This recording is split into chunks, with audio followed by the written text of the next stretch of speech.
everyone, welcome back to Danganronpa 2, Danganronpa F. So we're still reading the If story, but it's in Danganronpa 2, so here we go with the Danganronpa 1 test. Alright, called Taka, his voice full of enthusiasm. Show us the back of your right hand and prove your innocence. Monkey would dispense another unnecessary remark. Make sure you look real close, you might have covered it up with foundation. Junko had ordered Mukuro to hide her tattoo with foundation, so Monikuba's information was entirely true. There was nothing Mukuro could do except stay quiet. However, she wasn't staying quiet because her identity was about to be exposed. She was struck by the realization her sister was completely serious about pinning this on her. Why the hesitation? Shouted the foolishly honest Taka. Well, it's my classmate. I have complete faith in you. From behind him, Fumi Yamada, the ultimate fanfic creator, murmured to himself as cold sweat ran down his cheek. Well, look at that. I guess this is what they call checkmate, huh? Why not back up? In contrast to Hufumi, Wada, the ultimate biker game leader, was royally pissed.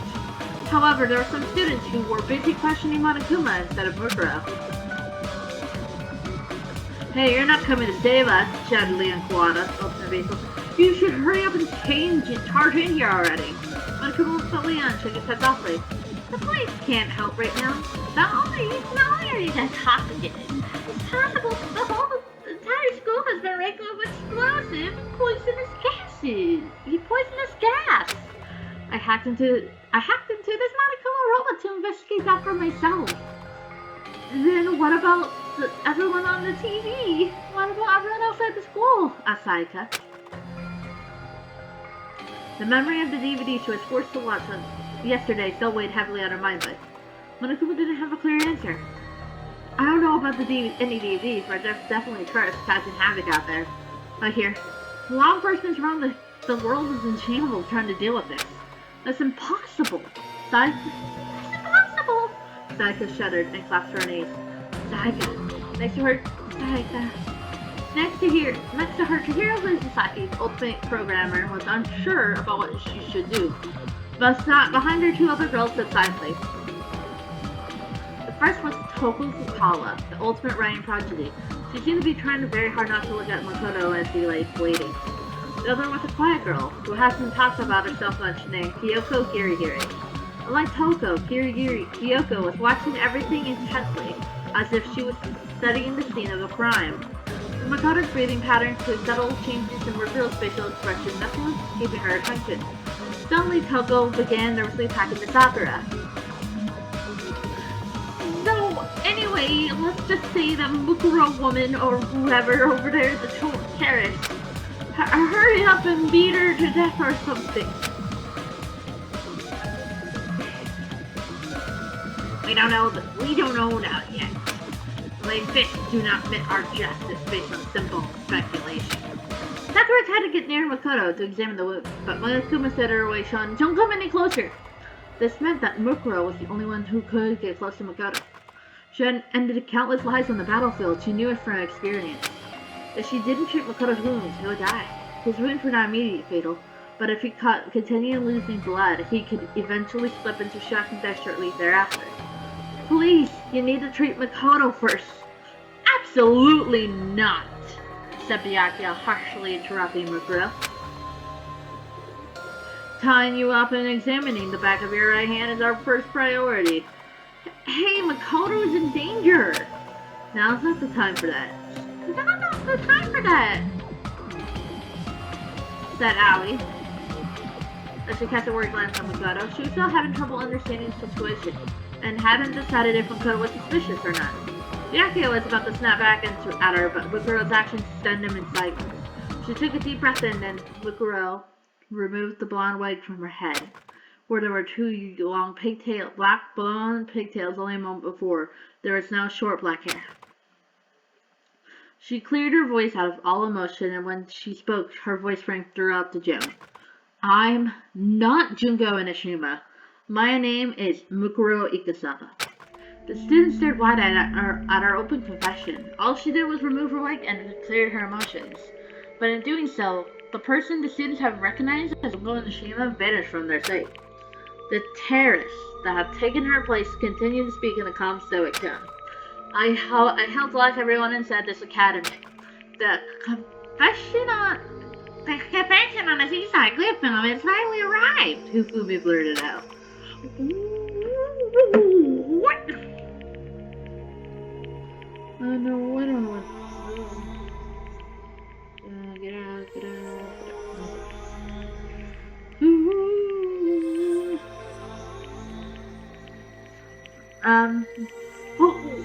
What? Wigs are against school regulations, Junko. Mokuro, shouted Taka. As I stirred by their cries of excitement, the other students began clamoring among themselves. Huh? Said Yasuhiro. The Makoto's wounds are, real? Does that mean the stuff about terrorists and whatever's all real, too? So everything that happened those past few days wasn't a bunch of stage events? As the reality of the situation began dawning on Yasuhiro, all he could say to him was, "Shut the hell up." Yakuya just remained calm and addressed Mukuro Ikisawa in a condescending manner. What does your group want? If you were after money, you would have already tried to negotiate with me. Of course, I'd rather let them die than surrender to your ransom demands. Our purpose is to fill the world with despair. Byakuya scoffed at this notion and began to speak once again. I see Monokuma said something similar, so that ideology is what fuels your terrorism? It's true. If you did anything to me, you would certainly fill the world with despair. But obviously that would be impossible for you. I can't believe what Byakuya was saying in front of she muttered, "How self-centered can you be?" After confirming that Byakuya had more questions for her, Mukuro looked at Makoto, whose breathing had slowed and let her voice show some emotion. But Makoto has nothing to do with this. You can't believe what Monokuma said. What did you say? Shouted Mondo. I don't know what the hell you're talking about. You're a terrorist, just like Monokuma said. Mukuro looked away from Mondo and continued speaking. That's true, but Makoto isn't involved at all. Celeste coldly brushed her objection aside. I do not think trying to protect him will do you any good. After all, we all heard Makoto call you by your real name. She had no words. There was nothing she could say to protect Makoto. Even though Makoto was truly innocent, though Mukuro was the ultimate soldier, her powers were largely limited to battle.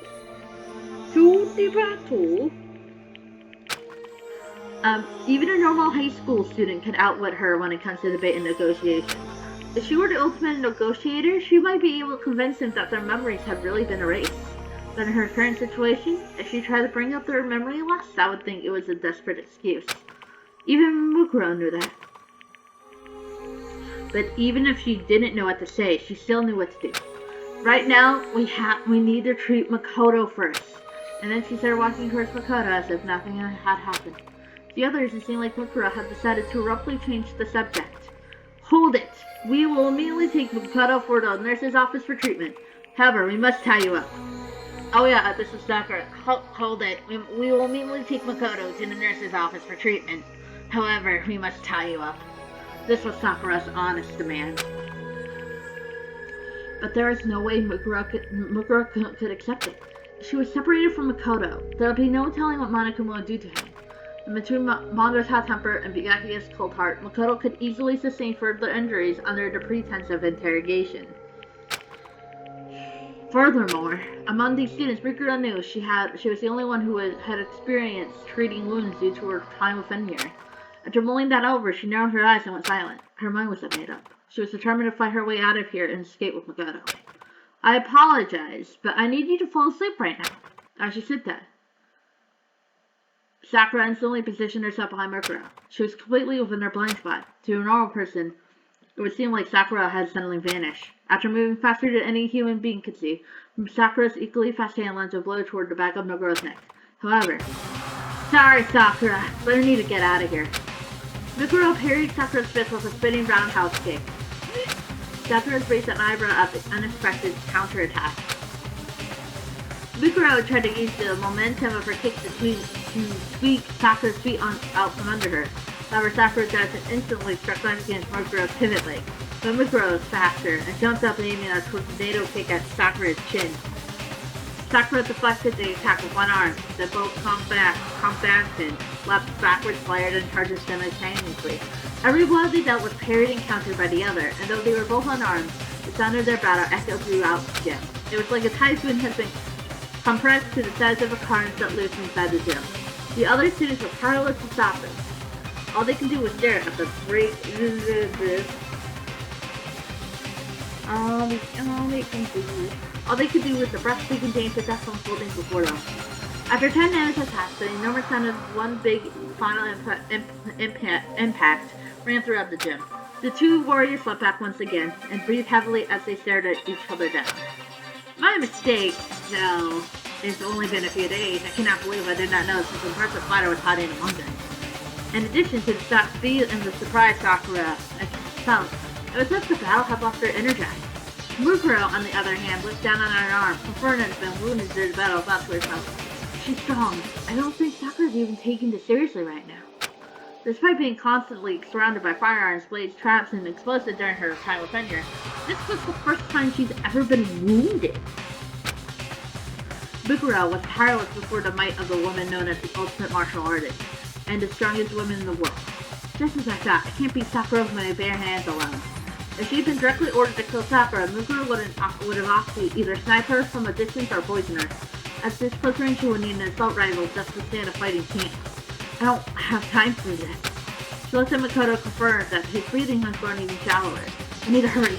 But at the moment, she had no time to turn to for help. Suddenly, Mukuro had an idea. It was true that gaining an ally in this situation was impossible. However, she could still turn one person into her enemy's enemy. Mukuro took a deep breath before she charged at Sakura. Then she immediately fainted and charged for a different girl, Toko, who's been cowering in fear from the battle between Sakura and Mukuro in the corner gym. This is bad. This is bad. Sakura was caught off guard and tried to run after her, but Mukuro instead ahead and reached Toko first. Why me? I'm sorry. Wait, hold on. Mukuro jabbed Toko in her solar plexus, and she fell into her arms. Taka and Aoi yelled out in shock. This is bad. She's planning to use Toko as a hostage. Toko! In contrast to their shocked faces, Miyake had just snickered and coolly remarked, "You fool. Do you really think we care if you take someone we just met a few days ago as your hostage?" Mukuro just glanced at Miyake and softly glanced at Miyake and was like, "You didn't meet her a few days ago." What did you say? You met her 2 years ago." Miyake scowled. Mukuro ignored him and held her bloody arm in front of Toko's face, and then she yelled from the ears, "Wake up, Genocide Jack." It seemed so random and out of place. Why would Mukuro mention the name of a notorious serial killer right now? The students looked at each other with confusion when suddenly, Toko, who's been groaning in pain, suddenly kicked off the floor of the gym with an enormous vigor. He leapt into the air much higher than any normal human should be able to. While hovering several meters in midair, Toko twirled faster than a professional figure skater. His cosmic skirt to flutter, revealing multiple pairs of sparkling scissors. Countless tally marks were strapped into her legs like a killer count card into a fighter jet. Not for this situation, Toko's glamorous jumps and spins would have been a sight to behold. The girl formerly known as Toko Fukawa cackled wildly, her red eyes sparkling as her surly long tongue flipped flop out of her mouth. "You called for me? So I am here. I got a murder. I owe you for you. I owe you." I came to her laughing. Toko? The situation changed so drastic that even Sakura, who was silent until now, spoke up. "Toko? Hey, you flash in the pan. Don't you genocide Jack like that. The precious little four eyes. The dirty little girl doesn't bathe herself out, so I gotta put in 5 times effort to rub myself out of the shower." Toko suddenly changed personality, said the students clamoring among themselves. "Hey, Liasa, what the hell does that mean?" Anakuma just shook his head. "There are some things even I don't understand." The students continued to panic at the strange turn of events. Toko, now calling herself Genocide Jack, took out a set of scissors from under her skirt and snipped them with glee as she looked around the gym. "Huh? Man, it's been a while since I got to stretch my legs, so what were you guys gonna do here at the gym while I was snoozing away?"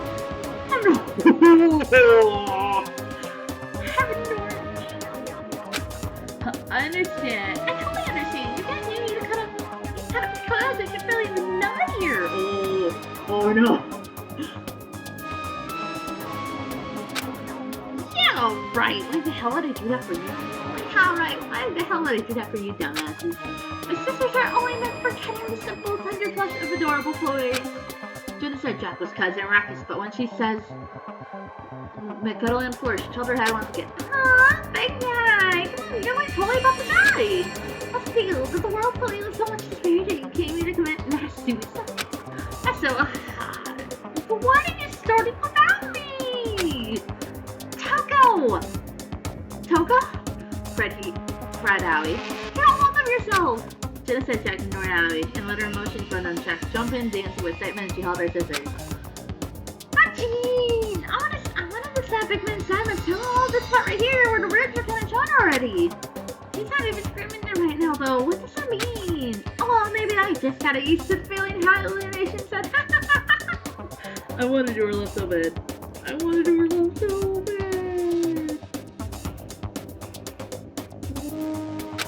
I have no idea what's going on anymore. Yeah, shouted Yasuhiro. This is all the aliens' fault. Yasuhiro buried his hand into his arms, but no one's paying attention to him. Jin's attention was entirely focused on Genocide Jack. Using that to her advantage, Muguro began sneaking over to Makoto. As she casually picked him up, she confirmed that his body temperature was starting to decrease. I can still make it there in time. Though she was carrying another person, Muguro managed to soften the sound of her footsteps as she ran for the gym doors. By the time she entered Muguro's door, it was already too late. She would manage to escape the gym with Makoto. However, not everyone was aware of what Muguro was doing. Malakuma saw her moments on the corner of his eye, but chose not to tell the students. And one other person, Kyoko Giri. She saw Muguro carry Makoto away, but did not inform the others as she watched them leave in silence. As everyone wrestled with their own personal thoughts and speculations, Hood's Peak Academy began walking a path toward a completely different chaos. Alright. With Makoto on her back, Muguro took several trophies from the gym entrance, and after passing through the door leading to the door hallway, she jammed the trophies through the door handles so Sakura could easily destroy these makeshift doors locks. This should buy Muguro a few extra seconds. Then Muguro started running towards the nurse's office.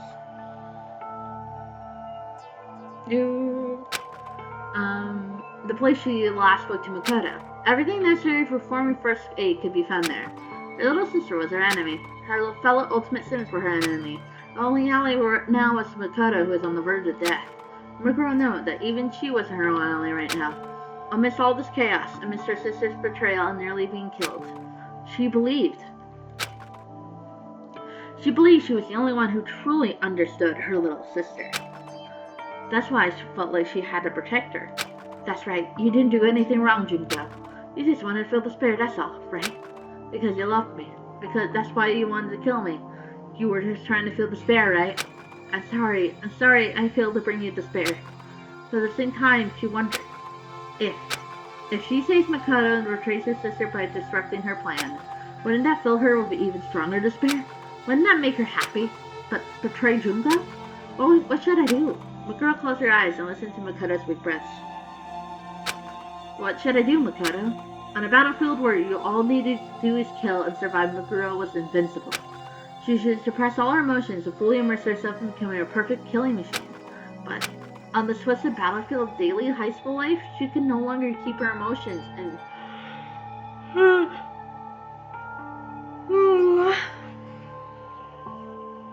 her little sister, Muguro the ultimate soldier, was beginning to question being ultimate despair. The impulse of the normal high school girl inside her were starting to infect her state of mind. Even so, the poor girl continued to run through the dark hallways, clinging to this conflict within herself. She was now walking down a narrow, hair-thin path between the hope of Makoto Naegi and the despair of Junko and Ashima. Meanwhile, everyone still in the gym was left in a state of complete confusion. Toko is famous for being a prolific author, but even though she came across as unsociable and depressing, her mind-blowing transformation seemed to have just tossed all that aside. Toko is Genocide Jack? Toko! Genocide Jack?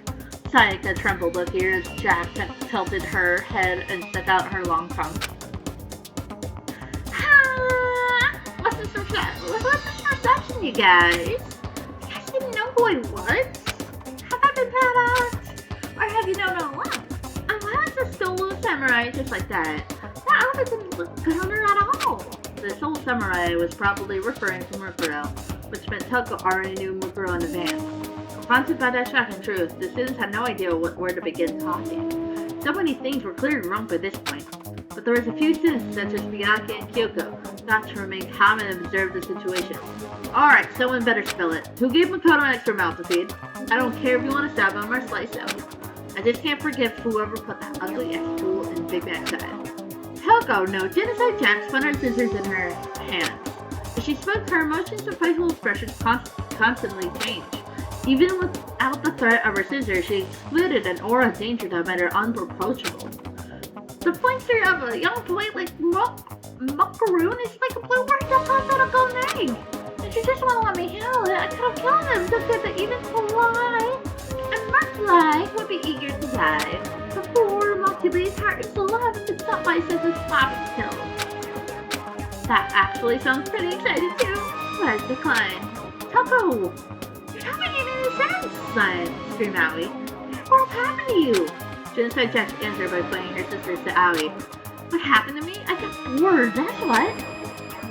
That Star Fox locked me up a few days ago, but once you went unconscious, I thought I finally get to do my thing. But I woke up for all this, which I so cold and I got no clue what's going on. It's something confusing, all you can do is laugh. I'm not gonna do her laugh because I suck at it. No one seemed to be able to get a straight remark out of Jack, so we made a timid remark. I download games like this in my 2D dating games, but this doesn't even compare. It's like there's an SS difficulty level to clear. I can't believe you even think about her as someone worth clearing, mumbled Leon. It's clear that things were going nowhere. And it's sure responding everyone with quick expectations. Sakura stepped forward. She might be in the throes of confusion. I should try to refrain her for now. As soon as she heard that Genocide Jack stopped moving, stuck out her lizard-like tongue and grinned wickedly. Oh, what's up? Are you really gonna fight me, Battle Order? Come on, my lovely sisters are only for cutting through adorable boys. Woman should just stay home. I won't take my sister over your filthy blood. Replies her. Seeing my words are useless on you. Sakura entered the fighting stance, determined to restrain Jack, but Jack knew she couldn't win in a fair fight. She did a strange stance of her own. In a normal fight, Jack would obviously lose to the ogre, but Jack focused just on dodging attacks. The outcome of the fight would be hard to foresee. Of course, Genocide Jack's physical abilities were only obvious to a few of the students in the first place. The two women exchanged hostile stares that the other students looked nervously watched. Except for one person, Kyoko was watching something else.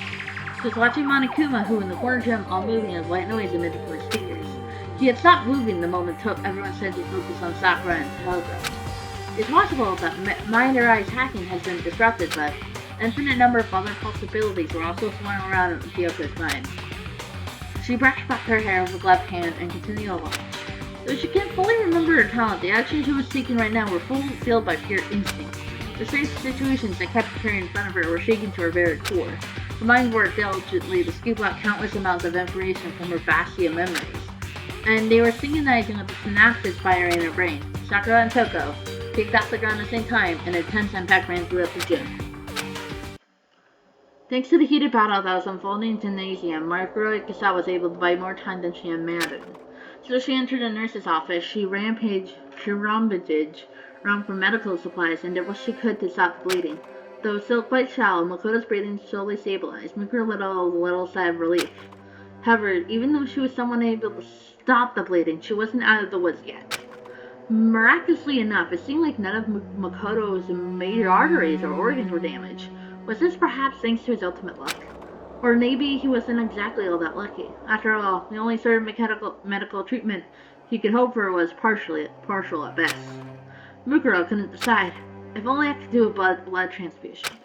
Nurse's office should have already several blood packs for transfusions.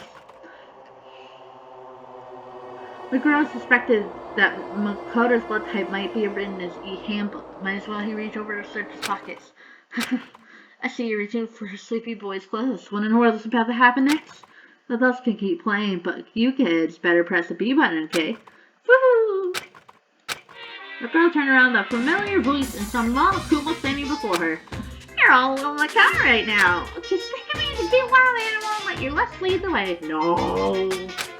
As a headmaster, I might prevent any illicit sexual relationships with mixed classification classes are their fantasy.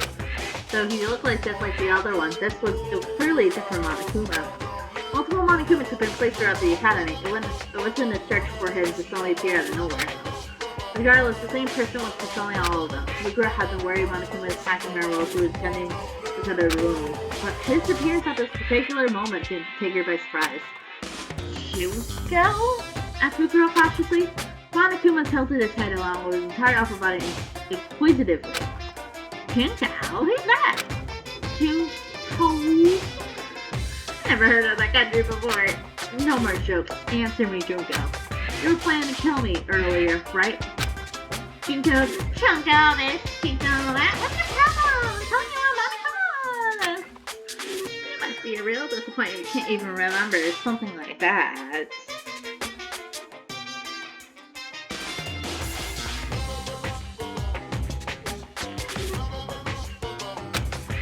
Disappointment is a person, you're disappointed sister too. You're just kidding, your brain's nothing but muscles, and your personality is unbearable! I'm sorry, said Mugura. I need to apologize, but hearing Naruto was just calling her a disappointment yet again was enough to make the old ultimate treasury foil. Monokuma ignored her in her current situation, climbed on top of Makoto's barely breathing body, began to cheeks. So what are you gonna do with Makoto now? I'm really interested in human mating habits now. What are you? Asked Mugura before trailing off. Monokuma lowered his tone and began whispering in Julia. Woo! That was a pretty nice day, huh? Your instructor hasn't so exciting. We so generous and so what's homework. It's not done yet, insisted Mugura. Despite her firm tone, she couldn't hide the fear lingering in her voice. Oh, that's the most disappointing thing about you. You can't even say, I won't let him die. I won't let him die, Junko. Mugura could barely get a word in as Monokuma interrupted the woo-hoos and ha-ha-ha and continued to torment her.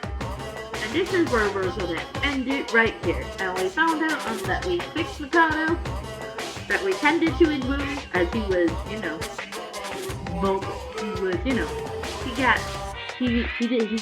got suspended, the torment that Lucaro's gonna go through. He only got it into his ribs a little bit. So we got him fixed. We have Lucaro revealed herself to the whole class that she's a bear now, and that now there's a fight going on inside Jack and Sakura that I wish I can see, but we cannot. So we'll continue this in the next part. See you all later.